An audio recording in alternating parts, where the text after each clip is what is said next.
네, 강프로입니다. 자, 삼성전자 보겠습니다. 자, 일단 삼성전자 목요일 날 2% 하락해서 끝났습니다. 자, 그리고 관세 발효가 됐죠. 자, 이걸 한번 보겠습니다, 우리. 일단 관세 발표된 이후에 충격을 받는 쪽 있죠. 충격을 받는 쪽은 미국 시장만 충격을 받았습니다. 미국 시장이 조금이라도 반등하기 위해서는 아시아 증시가 이제 올라가야 되는 상황이 벌어졌습니다. 트럼프 대통령이 조금 잘못 짚어도 한참 잘못 짚은 게 아닌가 저는 그렇게 보고 있고요. 왜 그렇게 보는지 그 부분에 대해서 체크를 한번 해보도록 하겠습니다. 자, 일단 관세 발표는 4월 한국 시간으로 3일 새벽 5시부터 발표가 됐습니다.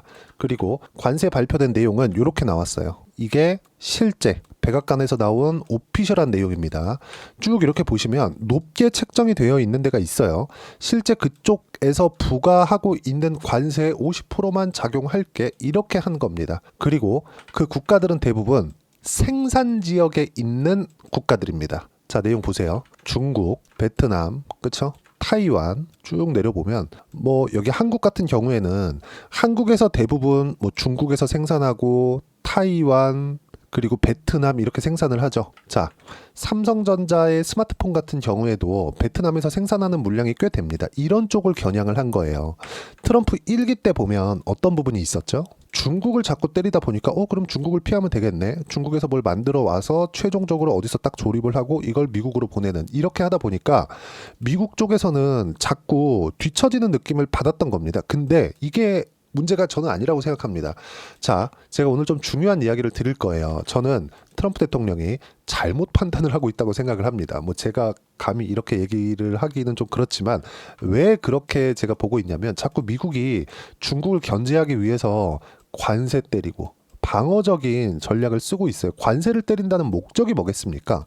자, 보세요. 중국을 견제하기 위해서 중국 물건을 못 팔게 하는 겁니다. 근데 중국 쪽으로 기업들이 들어가서 생산을 하고 그리고 중국 외에 뭐 다른 지역들 있죠. 여기 보시면 뭐 베트남도 그렇고 그쵸? 높은 지역들 보면 돼요. 여기 타이완도 그렇고 인도도 그렇고 그쵸? 높은 구간들을 쭉 보면 파키스탄도 그렇고 뭐가 있습니까? 인건비가 쌉니다. 무슨 얘기냐면 여기는 애플도 들어가요. 삼성전자뿐만이 아니라 기업들이 이익을 추구하기 위해서 들어가는 겁니다. 생산 자체를 이쪽에다가 잡고 그 생산한 걸 다시 미국으로 갖고 와서 팔아야 이윤 자체가 많이 남잖아요. 그리고 거기서는 삼성전자도 마찬가지죠. 근데 기업들의 이익 자체, 그쵸? 이익을 높이는 행위 자체를 트럼프 대통령이 지금 막고 있는 거예요. 그러면 이게 어떻게 들어간다? 미국 자체의 인플레이션으로 작용할 수 있고 인플레이션은 소비 심리 둔화로 연결될 수 있고 이게 경기 침체로 이어질 수 있다는 것 때문에 지금 충격을 미국이 다 받고 있는 겁니다. 자, 지금 시간은요. 새벽 3시 23분입니다. 미국 시장 장중이고요. 지금 현재 미국 시장은 5%대 하락 구간에 있습니다. 자, 미국 시장 장중에 5% 떨어지니까 한국 시장도 이제 열리면 박살 나겠네 이렇게 생각하시는 분들이 있을 것 같아요. 절대 그렇지 않습니다. 이제는 판이 바뀌었어요. 자, 친기업적인 우리가 조금 더 과거로 돌아가서 생각을 해볼게요. 자, 냉전 시대라고 불릴 때 있죠. 미국하고 소련하고 지금은 러시아지만 소련하고 냉전 시대에 경쟁을 했잖아요. 이때 어떻게 했나요? 기술 경쟁을 했습니다. 야, 나 이만큼 할 수 있어. 그럼 너넨 연구를 쭉 해가지고 이만큼 쭉 올라옵니다. 그런 다음에 미국이 또 이걸 보고 야, 난 더 할 수 있어. 이렇게 하면서 계속 발전해 가잖아요. 근데 지금은 지금 트럼프의 정책은 관세 딱 때리고 야, 너네 팔지 마. 그럼 중국에서 가만히 있나요? 그러니까 이 자체가 지금 잘못돼 있어요. 근데 시장도 이걸 그렇게 판단을 하고 있습니다. 관세 발표 이후에 충격을 받는 쪽.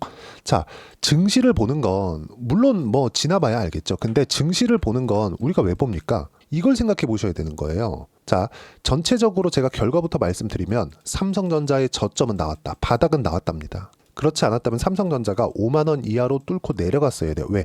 지금 관세 발표된 내용을 보면 미국 시장을 포기하라는 내용입니다. 아니면 들어와서 만들어라. 근데 지금 삼성전자가 당장에 모든 그 생산 거점들을 다 접고 미국으로 들어가서 할 수 있어요? 못 하잖아요. 물론 현대차 같은 경우에도 일부를 미국에 투자를 하면서 한 30조 정도 되죠. 그렇죠? 생산에 대한 부분을 미국 쪽에서 하겠다고 발표된 내용이 있지만 삼성전자도 지금 하고 있는 부분이 있습니다. 근데 미국 외 다른 지역에서 하는 걸 가지고 들어와서 전부 다 미국에서 만들어라, 이게 되겠냐고. 이게 안 되잖아요. 그리고 이건 제 이야기가 아니라, 물론 지금은 제가 이야기를 하는 거지만 나스닥이 그렇게 이야기를 하고 있는 거예요. 이거 안 된다, 그쵸? 나스닥 5% 빠지잖아요. 근데 어떻습니까?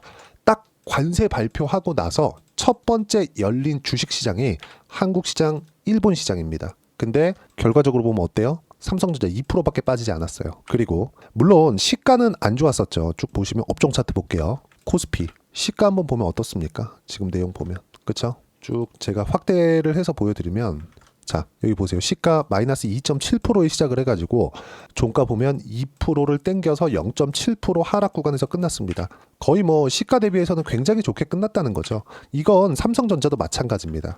의미하는 바가 뭘까요? 시장에서 야, 그 트럼프 그 정책 그거 안 된다, 이렇게 얘기하고 있는 거예요. 저는 지금 발효되고 있는 이 관세 정책이 있죠. 이게 미국의 경제 지표가 급격하게 나빠지는 그때 모두 철회될 거라고 생각을 합니다. 왜? 기술력 자체. 그리고 예를 들어서 반도체를 봐도 그래요. 삼성전자가 반도체 이 패권을 가지고 있는 기업이라고 생각하시는 분들이 있을 것 같은데, 일부는 맞고 일부는 틀립니다. 전체적으로 봤을 때 삼성전자의 비중은 그렇게 높지 않아요. 물론 이게 나쁜 이야기라고 들릴 수도 있겠지만 왜 그러냐면요, 삼성전자는 메모리 반도체에서는 강자입니다. 강자. 그리고 메모리 반도체를 만드는 기업은 세계에서 중국 빼고 세 가지 기업이 있습니다. 그 중에 한국에 두 개가 있어요. 삼성전자, 하이닉스, 그리고 미국의 마이크론, 이렇게 있습니다. 그러면 메모리 반도체는 양으로 승부하는 거거든요. 근데 마이크론의 생산 능력을 가지고 지금 엔비디아 같은, 그쵸, AI 시대에 맞춰서 계속 키워가야 되는데 어떻습니까? 지금 엔비디아의 물량을 마이크론 혼자서 감당할 수 있다? 이거 절대 불가능합니다. 그러면 중국에서 치고 올라오고 있는 GPU 경쟁에서도 뒤처질 수 있다. 전 이렇게 봅니다. 그리고 삼성전자, 자 아까 전에 제가 이야기를 드렸었던 내용인데, 자 내용 한번 보세요. 요겁니다. 관세 부과된 내용이죠. 만약에 삼성전자가 미국 쪽으로 들어가서 지금 새로운 투자를 미국 쪽으로만 다 넣어가지고 합니다. 다른 쪽에 있던 거 다 포기하고, 그래가지고 미국에만 딱 붙어가지고 해요. 그랬을 때 어떻게 될까요? 그쵸? 생산 능력 자체가 확 줄어드는 그런 부분에서 미국에서도 지금 감당하기가 어려워요. 중국하고 AI 경쟁을 해야 되는데 GPU 생산을 안 하고 이렇게 한다? 이거 절대 안 된다는 겁니다. 물론 AI에 들어가는, 그쵸, GPU에 들어가는 메모리 반도체는 HBM이기 때문에 HBM 최상위 버전은 하이닉스에서 만들죠. 근데 이것도 우리가 이걸 봐야 될 필요가 있는 게, HBM 같은 경우에는요, 등급별로 나눴을 때 1등급, 2등급, 3등급으로 봤을 때 2등급 이하를 삼성전자 쪽에서 만들고 있고 1등급은 하이닉스에서 만들고 있습니다. 무슨 얘기냐면 하이닉스도 그렇고 삼성전자도 그렇고, 그쵸? 뭐 관세 협상에 대한 지렛대로 활용할 수 있다, 뭐 이런 부분이 있는 것까지는 모르겠습니다. 이건 높은 분들이 하는 거니까. 근데 시장 자체는 그런 부분을 전혀 생각하지 않고 있다. 그리고 아까 전에 말씀드렸지만 미국 시장만 빠지고 있다는 부분, 이건 미국이 충격을 더 받을 수밖에 없는 구조가 지금 만들어져 있다는 겁니다. 하나 더 볼게요. 달러 인덱스, 환율입니다. 이거 정말 중요한 얘기예요. 제가 지금 현재 삼성전자가 저가입니다, 지금부터 뭘 해야 됩니다, 이렇게 이야기를 드릴 수 있어요. 근데 구조 자체를 먼저 이해하고 나서 우리가 판단을 하자. 그 부분 때문에 먼저 이야기를 드리는 겁니다. 자 보세요. 달러 인덱스, 그쵸? 딱 관세에 대한, 트럼프가 취임된 이후에 달러가 계속 약세를 보이기 시작했어요. 근데 이건 무언가 트럼프 의도에 대한 그런 약세가 아니라, 물론 이것도 의도한 바일 수도 있죠. 근데 지금 이건 미국에서 금리를 낮출 수밖에 없겠다. 왜? 경기가 나빠질 수밖에 없는 정책을 지금 하고 있으니까. 왜? 관세. 그쵸? 미국은 소비 국가입니다. 그리고 금융으로 먹고 사는 그 국가예요. 그리고 이 금융만 있는 게 아니라 기술 패권을 가지고 있는 국가이기도 합니다. 인텔이 뒤처졌다? AMD가 치고 올라오서 그래요. 그리고 AMD가 뒤처졌다? 엔비디아가 이쪽 GPU 쪽에서는 압도적인 역량을 가지고 있기 때문에 그렇습니다. 인텔이 몰락하면서 AMD가 치고 들어온 거지, 인텔이 몰락하면서 다른 쪽에서 치고 들어와서 인텔이 망한 게 아니에요. 그것도 자국의 기업인 AMD 때문에 그래요. 근데 그만큼 어떻게 됐습니까? 기술력에서 밀렸기 때문에 그래요. 인텔이 거의 한 10년 이상을 패권을 쥐고 있었거든요. 근데 인텔에는 사업부가 두 개 있습니다. 그리고 그 사업부가 여기 삼성전자에도 있죠. 파운드리 사업부입니다. 근데 이 파운드리 사업부에서 보더라도 인텔은 폐쇄적인 정책을 운영을 하고 있었어요. 어떤 운영 정책을 하고 있었냐면 인텔은 설계도 하고 생산도 같이 했었거든요. 근데 이렇게 하다 보니까 전체적으로 그쵸 모바일 시장이 열리면서 미세화되기 시작했고 이 미세화 시장에서 인텔은 모바일 칩을 만들지 않잖아요. 생각해 보세요. 우리가 PC가 큽니까? 아니면 스마트폰이 큽니까? PC가 훨씬 크죠. 그러면 스마트폰에 들어가는 칩이 더 작을 수밖에 없겠죠. 더 미세화되어 있는 칩이 들어가 있는 겁니다. 그럼 여기서 우리가 볼 수 있는 부분이 뭐겠습니까? 점점 더 미세화 시켜야 되고 미세화 시키면서 발열도 줄여드려야 되고 발열이 준다는 건 전기도 덜 먹어야 되고 그만큼 효율성이 높은 기술력을 만들어 가야 되는데 이걸 모두 맞춘 게 어디예요? 엔비디아 그리고 AMD예요. 인텔은 이걸 맞추지 못했기 때문입니다. 물론 거기에서는 삼성전자도 빼놓고 볼 수 없죠. 하이닉스에 밀렸습니다. 하지만 그런 부분들을 모두 다 반영을 했습니다. 그리고 관세가 발표됐는데도 불구하고 어떻게 됐어요? 주가는 그렇게 크게 빠지지 않았다. 제가 지난 삼성전자에 대한 이야기를 꾸준히 들어오면서 이야기를 했었던 부분이 있습니다. 그게 뭐겠습니까? 주가는 선반영한다. 그리고 그 선반영하는 구간을 삼성전자는 모두 다 반영을 한 상태에 있다. 고가 7월 달에 고가 9만 원 정도 되죠. 지금 5만 원입니다. 24년도의 실적을 보잖아요. 오히려 좋아요. 그렇죠? 여기 보세요. 23년도의 실적은 6조 5천억인데 24년도의 실적은 32조. 그렇죠? 25년도에 비슷하고 여기 연간으로 보면 26년도부터는 조금씩 늘어납니다. 자, 의미하는 바가 있다는 겁니다. 삼성전자는 HBM이 뒤처진 그런 부분을 주가에 모두 반영을 했고 아까 전에 보여드렸었던 관세 관련된 문제 있죠. 이런 부분까지도 모두 반영을 했습니다. 만약에 삼성전자가 지금 HBM 쪽에서는 뒤처졌지만 그 뒤처져 있다는 것까지도 반영을 했기 때문에 삼성전자는 지금 올라갈 수밖에 없는 그렇죠. 올라갈 일만 남아있는 가격대에 있다는 거예요. 왜? 하락 구간을 선반영하니까. 우리가 이걸 뒤집어서 생각을 해볼게요. 하이닉스를 한번 보겠습니다. 하이닉스를 보면 어때요? 주봉으로 제가 보여드릴게요. 23년도부터 강세 구간에 접어들었고 23년도에 쭉 올라가서 여기 14, 25만 원 이렇게 올라갔거든요. 23년도 한 해 100% 올랐고요. 그리고 14만 원부터 25만 원까지 딱 6개월 걸렸습니다. 그러면 한 달, 1년 반 동안 거의 한 몇 프로입니까? 이거 4배 정도 주가가 올라간 거예요. 근데 하이닉스의 실적을 보잖아요. 적자입니다. 그쵸? 의미하는 바가 뭐냐? 주가가 더 이상 나빠질 수 없는 상황에 있을 때 주가는 오르기 시작한다. 근데 삼성전자는 여기서 약간의 변칙적인 작용을 하게 됐어요. 뭐 어떤 부분이 있었느냐? 23년도에는 실적이 안 좋았습니다. 근데 24년도에 실적이 좋았죠. 이때는 하이닉스 같은 경우에도 실적이 좋았습니다. 23년도에 봤었던 적자를 모두 메우고도 남을 만큼 돈을 벌었거든요. 근데 이때는 AI 시대에 맞춰서 HBM에 대한 수요가 폭발적으로 늘어나고 있을 때고 지금도 마찬가지입니다. HBM, 하이닉스에서 진행하는 HBM 완판이거든요. 근데 삼성전자에서도 납품을 한다는 기대감이 있었기 때문에 삼성전자의 주가가 어떻게 됐어요? 23년도부터 주가 쭉 올라간 겁니다. HBM 관련된 내용 때문에. 그렇죠. 이거 하이닉스도 마찬가지고. 근데 하이닉스 같은 경우에 제가 이거를 밑에다 붙여놓고 보여드릴게요. 자, 내용 보시면 어떻습니까? 상승한 폭도 하이닉스가 훨씬 더 높죠. 그렇죠. 삼성전자는 고가를 회복하지 못했습니다. 만약에 HBM 그렇죠. 엔비디아 콜테스트 통과를 했었으면 고가 당연히 돌파했고 이거보다 훨씬 더 많이 올라갔고 한 15만 원 정도까지 올라갔을 겁니다. 근데 그러지 못했기 때문에 떨어졌죠. 즉 앞으로 맞을 배를 작년 하반기, 24년 하반기에 모두 맞은 상태라는 겁니다. 근데 여기서 추가적인 악재가 나온 게 뭐가 있어요? 관세 관련된 부분. 그리고 그 관세 관련된 부분으로 인해서 지금 시장이 타격하고 있는 것은 어디예요? 나스닥입니다. 저는 트럼프 대통령이 실패할 거라고 생각을 합니다. 그리고 그걸 트럼프 대통령만 모르고 있는 것 같아요. 물론 미국의 경제 지표가 안 좋아지고 그리고 이게 경기 침체 구간까지 만약에 들어가는 상황이 와야 미국 시장에서의 정책 변화가 있을 것 같아요. 아, 내가 잘못했구나. 뭐 이것도 안 되면 어쩔 수 없고요. 그리고 이 시간은 대략 한 2년 정도 지속될 것 같습니다. 그리고 미국 시장을 빼고 한국 시장은 바닥에 나왔기 때문에 그렇죠.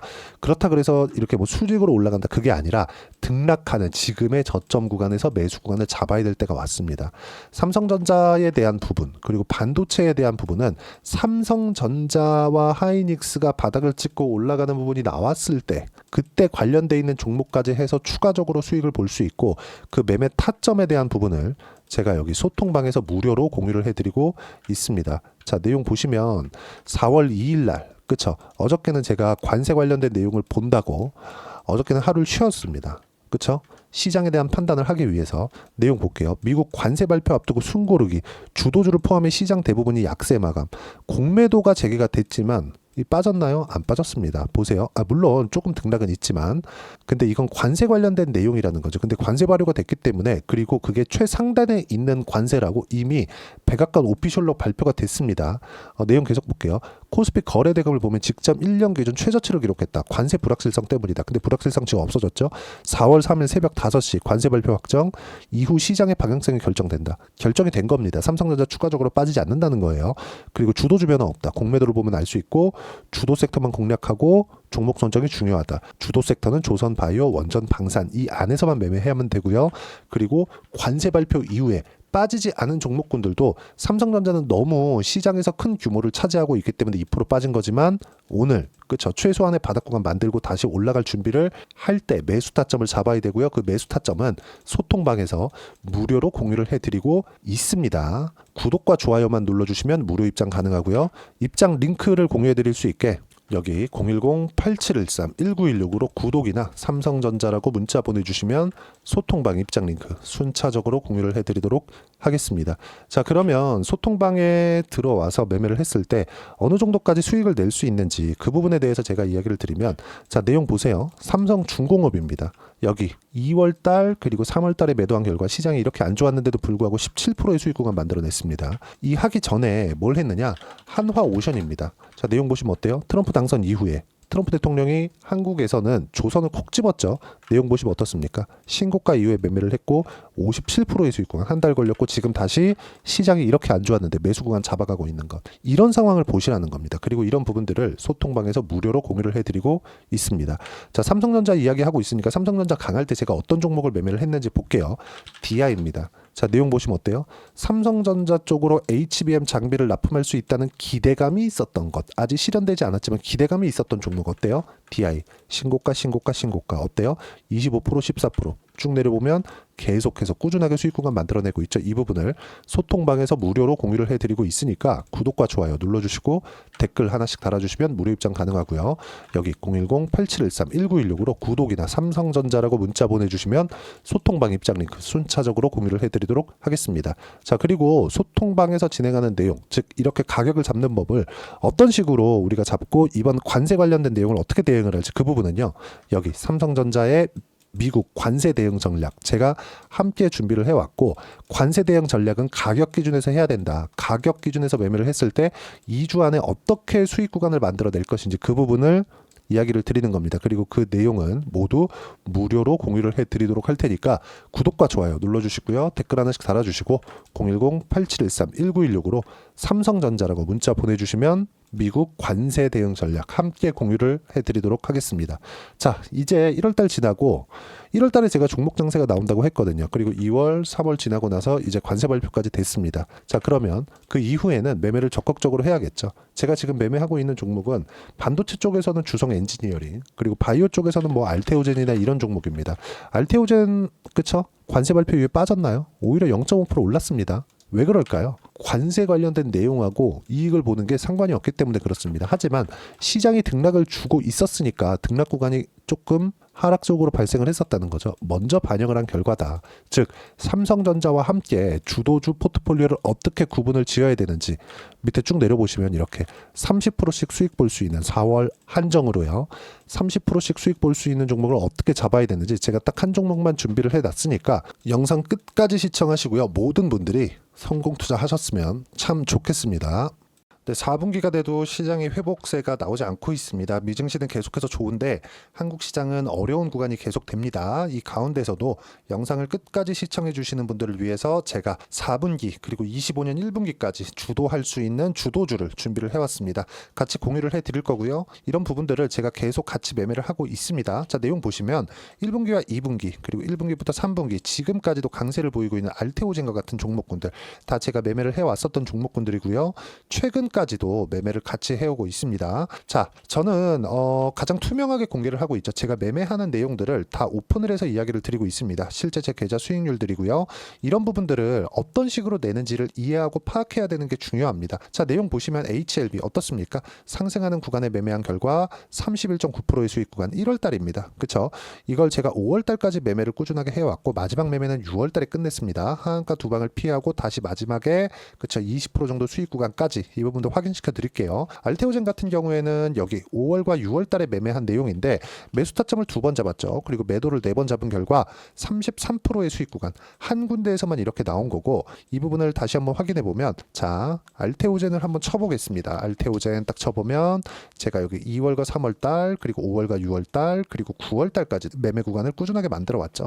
여기서 눌림목 구간을 한번 더 준다면 다시 매수 구간을 잡을 예정이지만 지금은 4분기 그리고 내년 1분기까지 주도주가 어떻게 형성이 되는가 그리고 어떤 종목을 잡아야 되는가 그 부분이 중요하니까 그 부분에 대해서 이야기를 드리도록 하겠습니다. 자, 내용 보시면요. 이 내용을 모두 수렴하고 있어야 된다. 이 세 가지 내용만 갖춰져 있으면 주식시장에서 나 혼자 나 스스로도 꾸준하게 수익이 나는 주도주를 잡아낼 수가 있습니다. 자, 내용 보시면 8월 5일날 시장 폭락이 나왔죠. 미국의 경기 침체 우려감이 불거지면서 시장이 폭락이 나왔는데 그 시장 폭락 구간 안에서도 가장 강했었던 업종이 뭔가 이 부분을 체크를 해보셔야 되고요. 그리고 실적에 대한 부분은 미래가치가 들어가야 되지만 이건 너무 당연하게 들어가야 되는 겁니다. 미래가치가 좋아지는 부분. 근데 지금까지 실적이 조금 더 좋겠죠. 전 지금 당장의 실적은 그렇게 중요하게 보진 않는데 이번에 준비해온 종목은 지난 3개년 연속 순수익이 증가했다는 점 주목해서 봐야 되겠고요. 그리고 가장 중요한 점 수급이죠. 그래야 단기간에 수익을 낼 수 있겠죠. 이건 뭐냐? 저점 매집봉이 꾸준하게 나오고 있는가? 외국인들의 미친 매집이 나오고 있는가? 이런 부분인데 이 종목이 뭐냐? 제가 이렇게 차트로 준비를 해왔습니다. 자, 내용을 간단하게 보셔야 돼요. 폭등 전에 꾸준하게 매집봉이 나오는가? 그리고 시장 폭락 즉 시장보다 강한 움직임을 보이고 있는가. 여기가 8월 달입니다. 8월 달에 똑같이 폭락이 나왔지만 회복하는 과정에서 빠르게 회복 구간을 만들어냈죠. 제가 종목만 띡 던져드리는 게 아니라 아까 전에 말씀드렸었던 대로 여기 소통방에서 어떻게 대응하는지 그리고 어떻게 가격대를 잡아야 되는지 이런 부분까지 제가 함께 공유를 해드리고 있으니까 이 내용 확인해 보시면 됩니다. 시장에서 강한 종목은 제가 모두 참여해서 매매를 하고 있다고 보시면 됩니다. 자, 그런데도 불구하고 제가 왜 15에서 30%냐?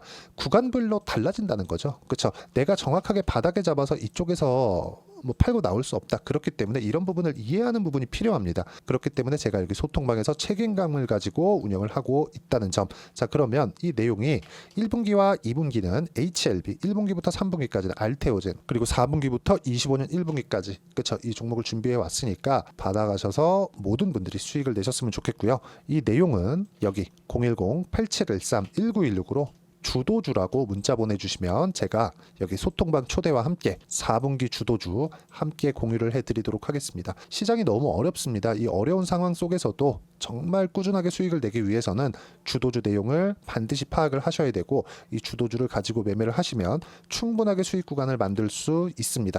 허황되게 50%, 100% 이런 식으로 이야기 드리지 않습니다. 그리고 이 내용을 꾸준하게 내가 실현시켜 갈 수 있는가 이런 부분이 너무 중요합니다. 이 내용에 대해서도 제가 소통방에서도 이야기를 드리겠지만 이 종목 딱 받아가셔서 한번 경험해 보시면 완벽하게 주도주 매매만 하실 수 있을 거니까 이 내용 010-8713-1916으로 주도주라고 문자 보내주시면 제가 소통방 초대와 함께 주도주를 확인시켜 드리도록 하겠습니다. 타점이나 그런 부분까지 함께 제가 공유를 해 드릴 테니까 받아가셔서 충분한 수익 내셨으면 좋겠습니다.